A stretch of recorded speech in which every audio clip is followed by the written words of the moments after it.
Assalamu alaikum, mon frère, ma sœur. Pose ton cœur ici un instant et écoute avec attention, car ce qui va être dit n'est pas un simple enchaînement de mots, mais une invitation douce, presque secrète, adressée à ton âme. Le mardi est souvent un jour que l'on traverse sans y penser. Il arrive après l'élan parfois motivé du début de semaine, et bien avant l'attente du vendredi. C'est un jour discret, silencieux, presque effacé dans le rythme des jours. On se lève, on travaille, on avance, on répète les mêmes gestes, sans vraiment s'arrêter pour regarder à l'intérieur. Et pourtant, c'est précisément dans ces jours-là qu'Allah agit le plus subtilement. Car Allah n'a pas besoin de bruit pour ouvrir une porte. Il n'a pas besoin d'un jour célébré pour déposer une lumière dans un cœur. Souvent, ce sont les moments les plus calmes qui portent les décisions les plus profondes. Ce mardi, peut-être que tu ne l'as pas remarqué, mais ton cœur, lui, sait. Il sait qu'il est un peu fatigué. Il sait qu'il porte des questions sans réponse, des attentes silencieuses, des blessures que tu n'exprimes pas toujours. Peut-être que tu continues d'avancer, mais sans la même saveur. Peut-être que tu fais tes prières, mais avec une lourdeur que tu n'oses pas avouer. Peut-être que tu demandes à Allah, mais sans plus ressentir cette proximité que tu connaissais avant. Et si ce mardi n'était pas un hasard? Et si, parmi tous les jours de ta semaine, Allah avait choisi ce moment précis pour te rappeler quelque chose d'essentiel? Non pas avec un choc, non pas avec une épreuve, mais avec une invitation douce, presque imperceptible, un rappel simple, une invocation légère sur la langue, mais profonde dans le cœur. Dans la vie du croyant, il arrive souvent que les plus grands changements ne commencent pas par des événements spectaculaires, mais par un retour intérieur, silencieux, humble.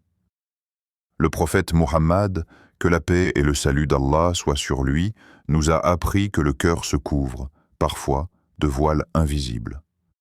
Non pas parce qu'Allah s'éloigne, mais parce que nous nous éloignons sans nous en rendre compte.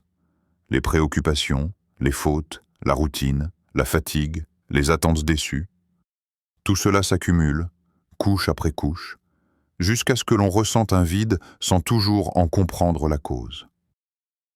Et dans ces moments-là, Allah ne demande pas des choses compliquées.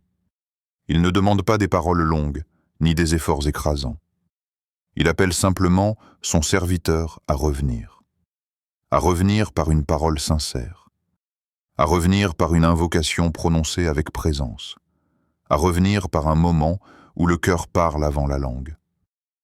Ce mardi, il ne s'agit pas de multiplier les actes, ni de se surcharger. Il s'agit de se reconnecter, de s'arrêter quelques minutes, de respirer et de parler à Allah comme on parle à celui qui nous connaît mieux que nous-mêmes.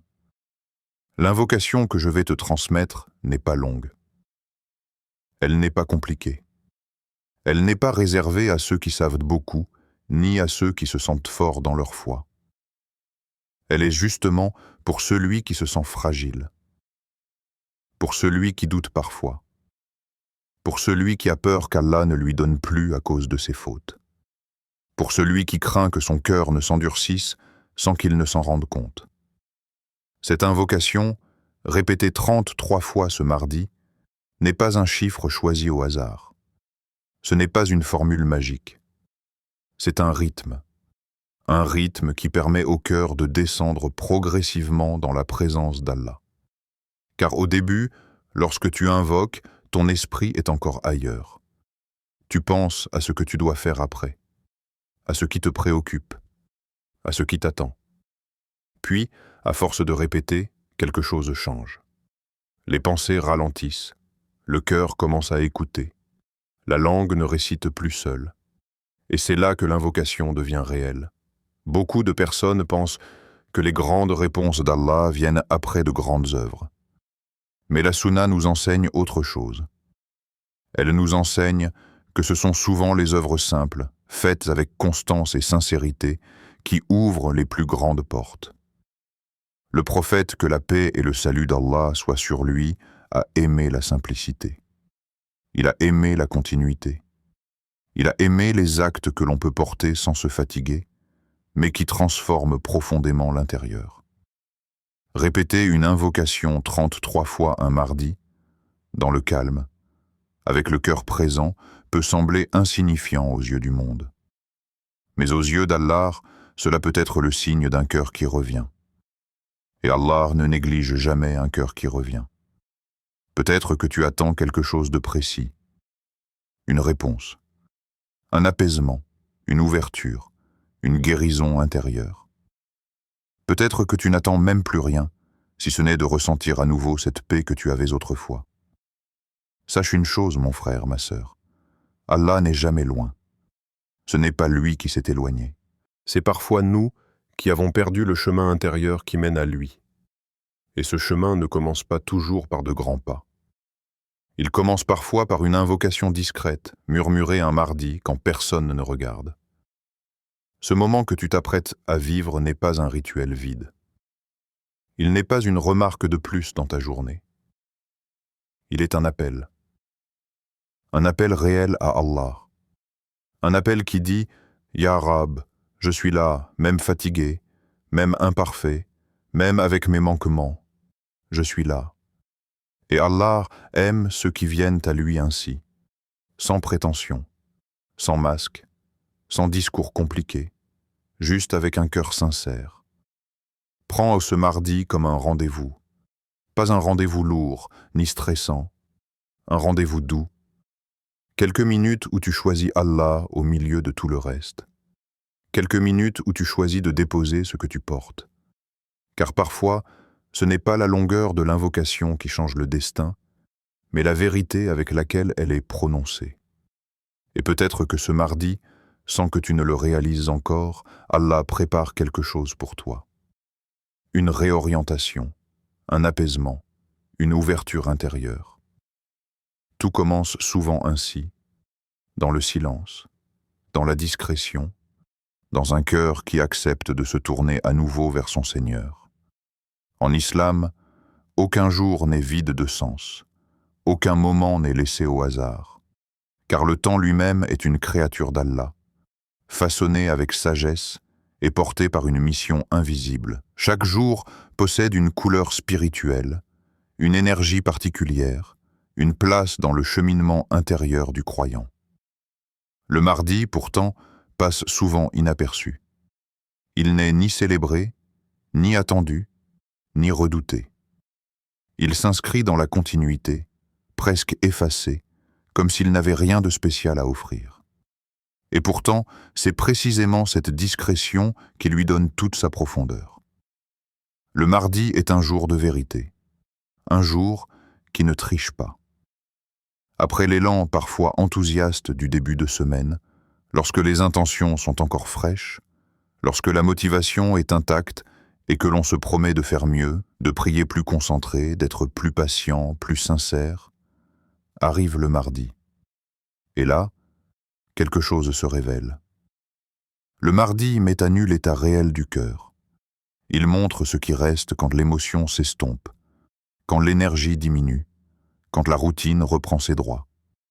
Beaucoup commencent la semaine avec de bonnes intentions, mais peu savent en les porter dans la durée. Le mardi est ce moment précis où l'intention commence à s'affaiblir, où la fatigue s'installe, où l'on agit plus par habitude que par présence. Ce n'est pas encore l'épuisement de la fin de semaine, mais ce n'est plus non plus l'élan du commencement. C'est un entre-deux délicat, un terrain intérieur fragile. Et c'est dans cet espace que l'âme a le plus besoin d'être réalignée. Dans la sagesse divine, Allah place souvent ses ouvertures là où l'homme ne regarde pas. Il ne les met pas toujours dans les moments forts, visibles, célébrés. Il les place parfois dans la continuité, dans l'effort discret, dans la persévérance silencieuse. Le mardi est un jour de persistance. Il n'encourage pas l'exploit spectaculaire, mais la fidélité. Il ne nourrit pas l'ego, mais la sincérité. Il te pose une question simple, mais profonde. Lorsque personne ne t'encourage, lorsque rien de particulier ne se passe, continues-tu malgré tout à te tourner vers Allah? Continues-tu à l'invoquer même quand ton cœur est moins enthousiaste, moins vibrant, moins porté par l'émotion? C'est là que se mesure la solidité de la foi. Car la foi n'est pas seulement un feu qui brûle dans les grands moments. Elle est aussi une braise que l'on entretient dans le silence. Et le mardi est un jour de braise, un jour où la foi se protège non par le bruit, mais par la constance. Le prophète Mohammed, que la paix et le salut d'Allah soient sur lui, dans sa sagesse, a profondément insisté sur cette notion. Il nous a appris que les œuvres les plus aimées d'Allah ne sont pas nécessairement celles qui impressionnent, mais celles qui durent. Des œuvres simples, modestes, parfois invisibles aux yeux des gens, mais régulières, sincères, ancrées dans le temps. La constance est une forme d'amour. Revenir vers Allah chaque jour, même quand le cœur est lourd, même quand l'envie manque, même quand l'âme est fatiguée, est un signe de sincérité profonde. Et le mardi, plus que beaucoup d'autres jours, met cette sincérité à l'épreuve. Car il n'y a rien de spécial qui pousse naturellement à l'effort. Il n'y a pas l'attente du vendredi, ni la symbolique forte du début. Il n'y a que toi, ton cœur, et Allah.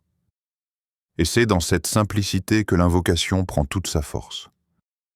Lorsque l'intention commence à faiblir, l'âme a besoin d'un réalignement. Non pas d'un discours long, ni d'un effort écrasant, mais d'un rappel doux, ciblé, précis. Une invocation sincère agit alors comme un point de recentrage. Elle ramène le cœur à l'essentiel. Elle lui rappelle pourquoi il avance. Elle lui rappelle pour qui il vit. Elle n'efface pas la fatigue, mais elle lui donne un sens. Elle ne supprime pas les difficultés, mais elle les éclaire. Et surtout, elle empêche le cœur de se disperser. Car l'un des plus grands dangers spirituels n'est pas la chute brutale, mais l'éloignement progressif. On continue de prier, mais sans présence. On continue d'invoquer, mais sans espérance. On continue de croire, mais sans saveur. Le mardi est souvent le jour où cet éloignement commence à se faire sentir. Non pas de manière violente, mais subtile. Et c'est pourquoi il est un jour clé pour revenir consciemment vers Allah. Dans la vie du croyant, la persévérance intérieure est une lutte silencieuse. Elle ne se voit pas. Elle ne se raconte pas facilement. Mais elle est l'un des plus grands combats. Continuer quand on est fatigué. Rester sincère quand l'émotion s'estompe. Garder confiance quand les réponses tardent.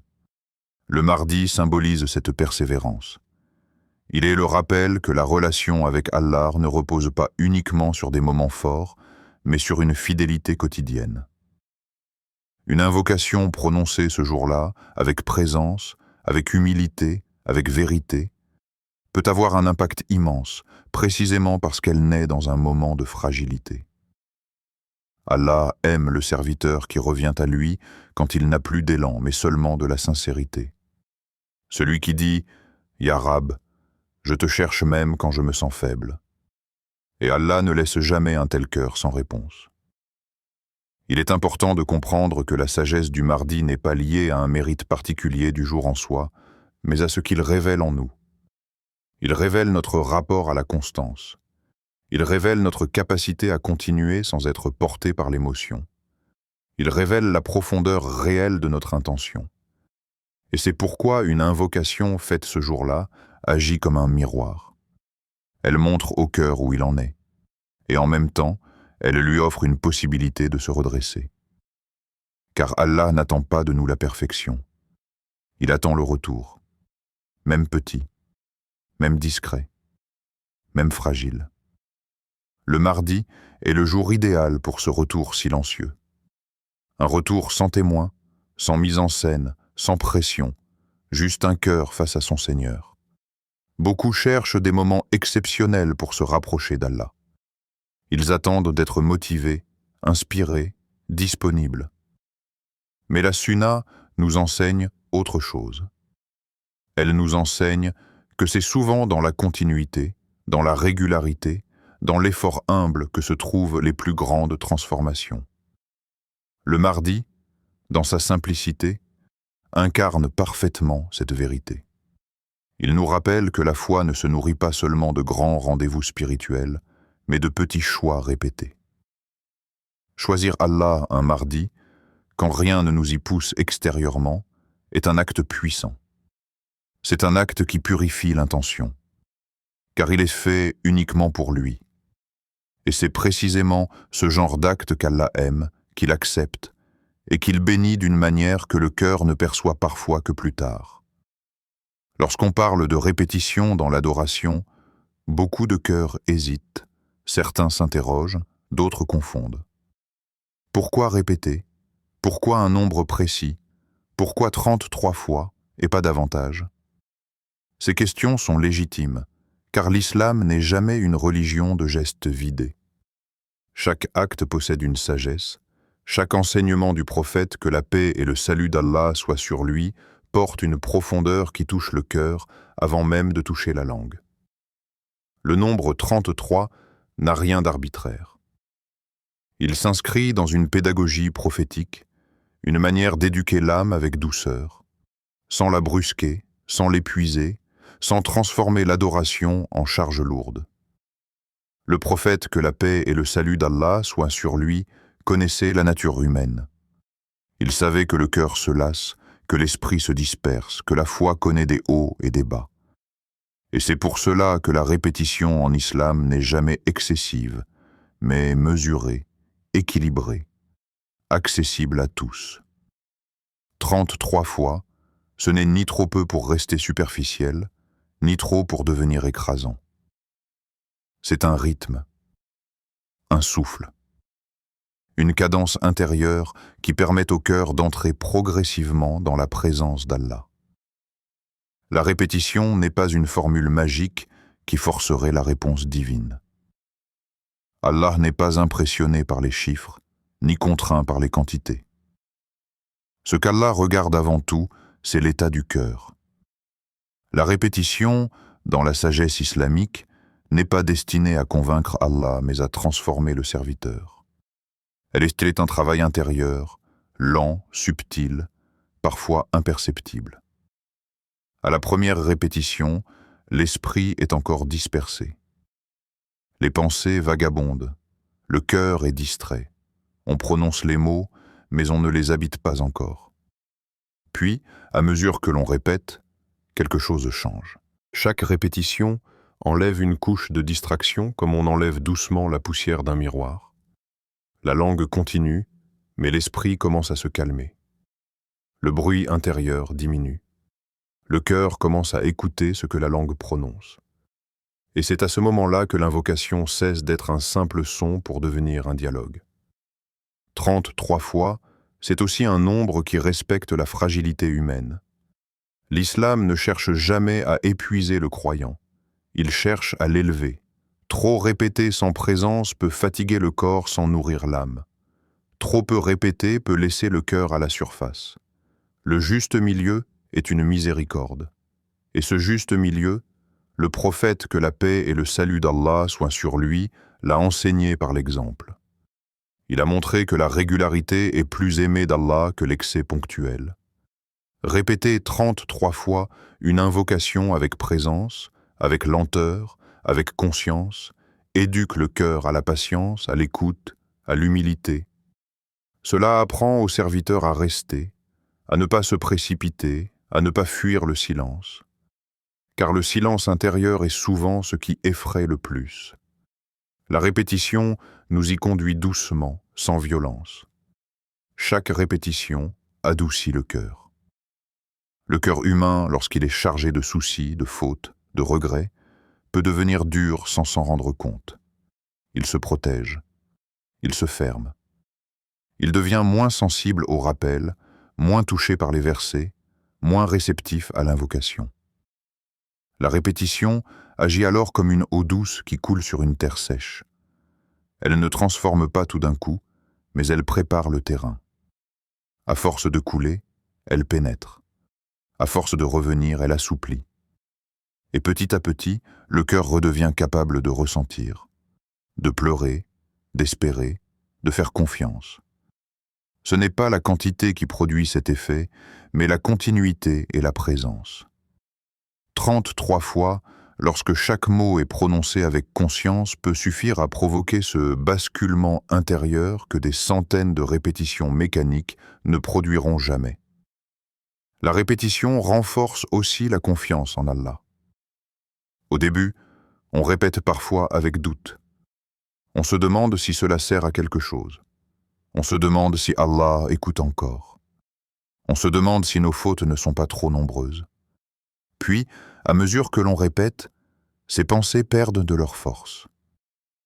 Le cœur commence à se rappeler des promesses d'Allah. Il se souvient que la miséricorde d'Allah dépasse tout. Il se rappelle que l'invocation n'est jamais perdue.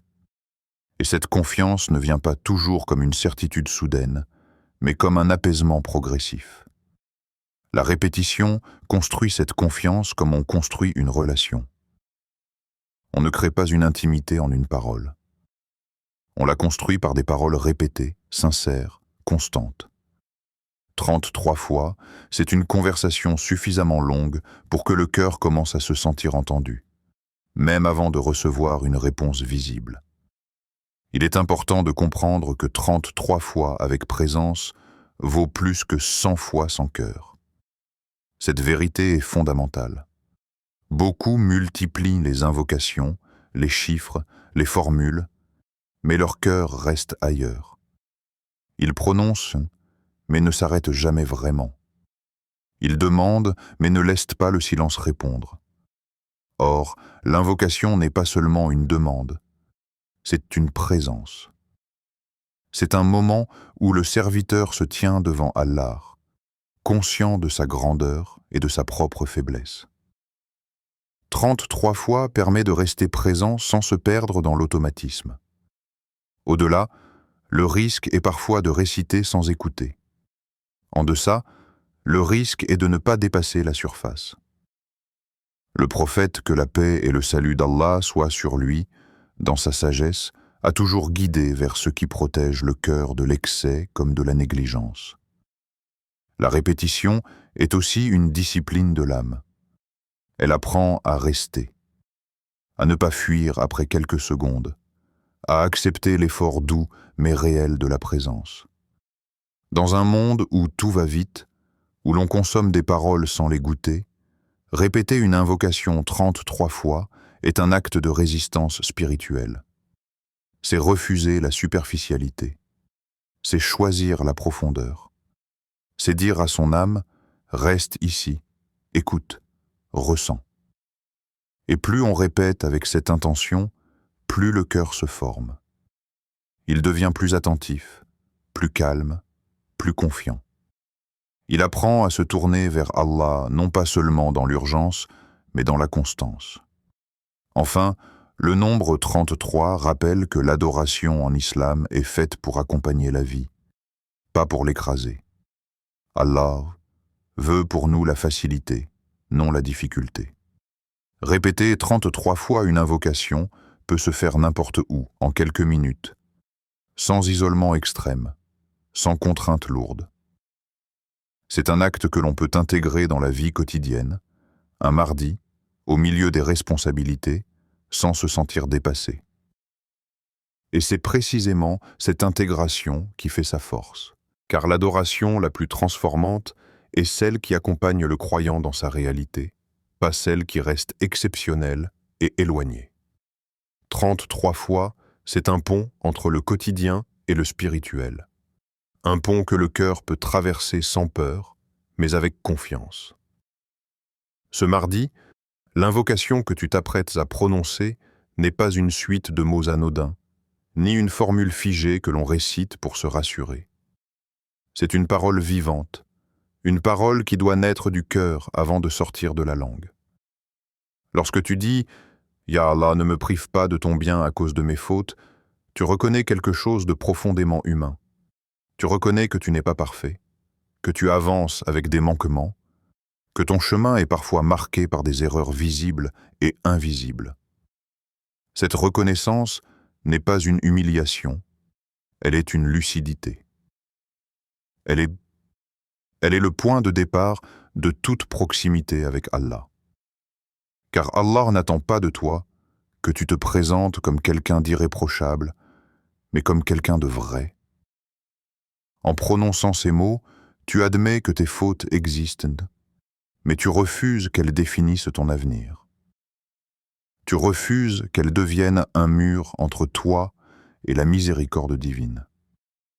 Tu dis à Allah, « Je sais que j'ai fauté, mais je sais aussi que ta bonté est plus grande que mes erreurs. » Cette phrase seule est déjà un acte de foi puissant, car elle contient à la fois l'humilité et l'espérance, deux piliers essentiels de la relation avec Allah. Puis vient la demande, « Préserve ma foi ». Cette partie de l'invocation est peut-être la plus lourde de sens, car elle touche à ce que le croyant possède de plus précieux. La foi n'est pas un acquis définitif. Elle n'est pas un état figé. Elle grandit, elle diminue, elle se renforce, elle s'affaiblit. Elle peut être lumineuse un jour et fragile le lendemain. Demander à Allah de préserver ta foi, c'est reconnaître que sans lui, tu n'as aucune garantie. C'est reconnaître que les épreuves les plus dangereuses ne sont pas toujours celles qui touchent le corps ou la situation matérielle, mais celles qui atteignent le cœur. Perdre la foi, même partiellement, c'est perdre le sens. C'est continuer à vivre, mais sans direction claire. Lorsque tu demandes à Allah de préserver ta foi, tu lui demandes de te protéger contre le doute destructeur, contre l'endurcissement du cœur, contre l'éloignement progressif qui se fait parfois sans bruit. Tu lui demandes de maintenir cette lumière intérieure, même quand tout autour semble sombre. Cette demande n'est pas théorique, elle est profondément concrète. Elle concerne ta prière, ton rapport au Coran, ta capacité à espérer, ta manière de regarder les épreuves. Elle concerne ce lien invisible qui te relie à Allah dans le silence de ton cœur. Enfin, tu dis « Réforme mon cœur ». Cette demande est un aveu subtil, mais profond. Réformer le cœur, c'est admettre qu'il a besoin d'être corrigé, réaligné, purifié. Le cœur, en islam, n'est pas seulement le siège des émotions. Il est le centre de la conscience, de l'intention, de la sincérité. Un cœur non réformé peut prier, mais sans goût. Il peut invoquer, mais sans confiance. Il peut croire, mais sans paix. Demander la réforme du cœur, c'est demander à Allah d'agir à la racine. Pas seulement sur les conséquences visibles de tes difficultés, mais sur leur source intérieure. C'est lui demander de purifier tes intentions, d'adoucir ton caractère, de calmer tes peurs, de rectifier tes priorités. C'est une demande globale, profonde, qui englobe toute ta vie, même ce que tu ne sais pas formuler avec des mots. Lorsque tu répètes cette invocation 33 fois, calmement, tu n'es pas en train d'aligner des phrases. Tu es en train d'entrer dans un dialogue. C'est pourquoi il est essentiel de ne pas la réciter vite. La précipitation tue la présence. Elle transforme l'invocation en automatisme. Or, Allah n'aime pas les paroles vides. Il aime les cœurs présents. Chaque répétition doit être comme une goutte d'eau qui tombe lentement sur ton cœur. Tu prononces les mots, puis tu les laisses descendre. Tu les laisses résonner. Tu acceptes le silence entre deux répétitions. Ce silence n'est pas un vide. Il est un espace où le cœur assimile ce qu'il vient de dire. Beaucoup pensent que l'invocation consiste uniquement à parler. En réalité, elle consiste aussi à écouter. Écouter ce que ton cœur ressent. Écouter ce qui remonte. Écouter ce qui se calme.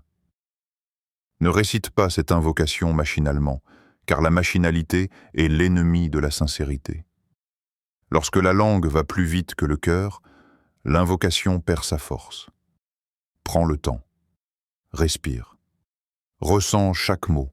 Lorsque tu dis « Ya Allah », rappelle-toi à qui tu t'adresses. Tu ne parles pas à une force abstraite. Tu parles au Créateur qui te connaît mieux que toi-même. Celui qui connaît tes fautes avant que tu ne les avoues. celui qui connaît tes besoins avant que tu ne les exprimes, celui qui connaît tes peurs, même celles que tu refuses d'admettre. Parler à Allah, c'est entrer dans une intimité particulière, une intimité qui ne juge pas, mais qui accueille, une intimité qui ne rejette pas, mais qui corrige avec miséricorde. Dis cette invocation comme si tu parlais à Allah dans un moment intime, car c'est exactement ce qui se passe. Ce mardi, ce moment t'appartient. Il n'a pas besoin de témoins. Il n'a pas besoin d'être montré. Il n'a pas besoin d'être partagé. C'est un tête-à-tête discret entre toi et ton Seigneur. Et dans ce tête-à-tête, tu peux être vrai. Tu peux être faible. Tu peux être fatigué. Tu peux être confus. Allah n'attend pas de toi une posture parfaite. Il attend un cœur sincère. Lorsque tu répètes cette invocation, autorise-toi à ressentir. Peut-être que certaines répétitions seront sèches. Peut-être que d'autres seront chargées d'émotions. Peut-être qu'à un moment, ton cœur se serrera. Peut-être qu'une larme montera. Peut-être que rien de visible ne se produira. Tout cela est normal. L'invocation n'est pas un spectacle. C'est un travail intérieur. À force de répéter, tu peux sentir une forme d'apaisement. Comme si le cœur se posait. Comme si le bruit intérieur diminuait. Comme si les pensées perdaient de leur agitation. C'est souvent à ce moment-là que l'invocation commence à agir réellement. Non pas en changeant immédiatement les circonstances, mais en changeant ta manière de les porter. Car Allah commence souvent par réformer le cœur avant de transformer la situation. Et parfois, cette réforme suffit déjà à changer toute la perception de la vie. Continue de répéter, sans attente excessive, sans exigence. Laisse Allah agir comme il le veut, quand il le veut. Ton rôle n'est pas de contrôler le résultat, mais d'être présent dans l'acte. Cette invocation, répétée 33 fois ce mardi, est une porte qui s'ouvre de l'intérieur. Et plus tu la prononces avec vérité, plus ton cœur s'en approche. Cette invocation est courte dans sa forme, mais immense dans ce qu'elle porte. Elle ne cherche pas à multiplier les demandes, ni à impressionner par des mots complexes. Elle va droit à l'essentiel, là où tout commence, le cœur. Elle contient 3 demandes fondamentales qui, ensemble, forment un réalignement intérieur profond. La première est la reconnaissance des fautes. Non pas une reconnaissance écrasante, culpabilisante qui enferme dans le désespoir, mais une reconnaissance lucide, humble, apaisée. Reconnaître ses fautes devant Allah, c'est arrêter de fuir. C'est cesser de se justifier. C'est accepter de se regarder tel que l'on est, sans masque. Cette reconnaissance n'est pas un aveu de faiblesse, mais un acte de courage spirituel. Car celui qui reconnaît ses fautes ouvre la porte à la miséricorde. Celui qui les nie ou les minimise se prive, sans le vouloir, de la guérison intérieure. Allah aime le serviteur qui revient à lui avec un cœur vrai, même brisé, plutôt qu'avec une apparence parfaite. La deuxième demande est peut-être encore plus subtile. Demander le bien malgré ses manquements. Cette phrase seule corrige une croyance profondément ancrée chez beaucoup de croyants. Beaucoup pensent, consciemment ou non, qu'ils doivent mériter le bien d'Allah. Qu'après trop de fautes, ils n'ont plus le droit d'espérer. Cette invocation vient briser cette illusion. Elle rappelle une vérité essentielle. Allah donne par miséricorde, pas par mérite. Si le bien d'Allah dépendait de nos œuvres, personne ne serait sauvé. En demandant le bien malgré ses fautes, le croyant affirme sa confiance dans la générosité divine. Il dit « Ya Rab, je sais que je ne suis pas à la hauteur, mais je sais aussi que ta bonté dépasse mes limites. » C'est un acte de foi profond, car il repose non sur soi, mais sur Allah. La troisième demande touche au plus précieux, la protection de la foi. Car perdre une opportunité, perdre un bien matériel, perdre une relation, tout cela peut être réparé. Mais perdre la foi est la plus grande des pertes. Cette invocation hiérarchise les priorités. Elle place la foi au-dessus de tout le reste. Elle enseigne au cœur que le vrai danger n'est pas l'épreuve, mais l'éloignement d'Allah. En demandant la préservation de la foi, le croyant demande la continuité du lien, la stabilité intérieure, la lumière qui permet de traverser toutes les autres difficultés. Ainsi, cette invocation n'est pas seulement une demande ponctuelle, elle est un réalignement. Un retour à l'essentiel, une remise en ordre silencieuse entre le serviteur et son Seigneur. Beaucoup de blocages dans nos vies ne sont pas visibles. Ils ne se manifestent pas toujours par des portes fermées ou des échecs apparents. Ils se cachent souvent à l'intérieur, là où peu de gens regardent. Un cœur peut être bloqué sans que la situation extérieure ne le montre. Un cœur fatigué, par exemple, peut continuer à fonctionner, à prier, à travailler, à sourire, mais à l'intérieur, il n'a plus de souffle. Il avance par automatisme. Il n'a plus cette connexion vivante avec Allah. Cette fatigue intérieure n'est pas toujours liée à un manque d'effort, mais parfois à un trop-plein. Trop de soucis, trop de déceptions, trop d'attentes non comblées. L'invocation agit alors comme un repos pour l'âme. Elle ne supprime pas immédiatement les charges, mais elle les rend plus légères. Il y a aussi les blocages liés à une confiance affaiblie. On croit en Allah, mais on doute de sa réponse pour soi. On accepte les promesses pour les autres, mais on se sent exclu. Cette fissure dans la confiance est l'un des plus grands obstacles spirituels, car un cœur qui n'ose plus espérer invoque avec retenue. L'invocation répétée, sincère, vient réparer cette confiance. Elle rappelle au cœur que la miséricorde d'Allah n'est pas sélective, qu'Allah n'oublie personne, qu'il agit parfois en silence, mais toujours avec sagesse. Il existe aussi des blocages plus profonds encore, une relation distendue avec Allah. Pas une rupture franche, mais un éloignement progressif. On prie, mais sans présence. On invoque, mais sans conviction. On lit, mais sans être touché. L'invocation agit ici comme un nettoyage intérieur. Elle enlève les couches accumulées. Elle ne force rien. Elle réorganise doucement. Comme quelqu'un qui remet de l'ordre dans une pièce sans tout bouleverser, mais en rendant chaque chose à sa place. Cette invocation est une clé douce. Elle ne casse pas la porte. Elle ne promet pas un miracle immédiat. Mais elle déverrouille la serrure. Et une porte déverrouillée finira toujours par s'ouvrir, au moment choisi par Allah. Ce mardi, rien de compliqué n'est demandé. L'islam n'est pas une religion de contraintes écrasantes, mais de clarté et de sagesse. Prends d'abord quelques minutes au calme. Pas besoin d'un long isolement, ni d'un cadre parfait. Il suffit d'un moment où tu choisis consciemment de t'arrêter, de sortir du flux, de te rendre disponible. Si tu peux faire tes ablutions, fais-les. Non pas comme une formalité, mais comme un geste symbolique, celui de te présenter devant Allah avec un corps et un cœur qui cherchent la pureté. Ensuite, oriente ton cœur vers Allah.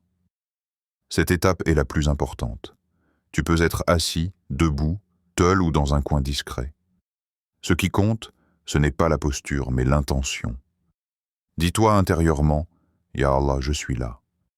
Puis commence à répéter l'invocation 33 fois, lentement, sans précipitation. Laisse chaque répétition respirer. Ne cherche pas une émotion particulière. Ne force rien. Sois simplement présent.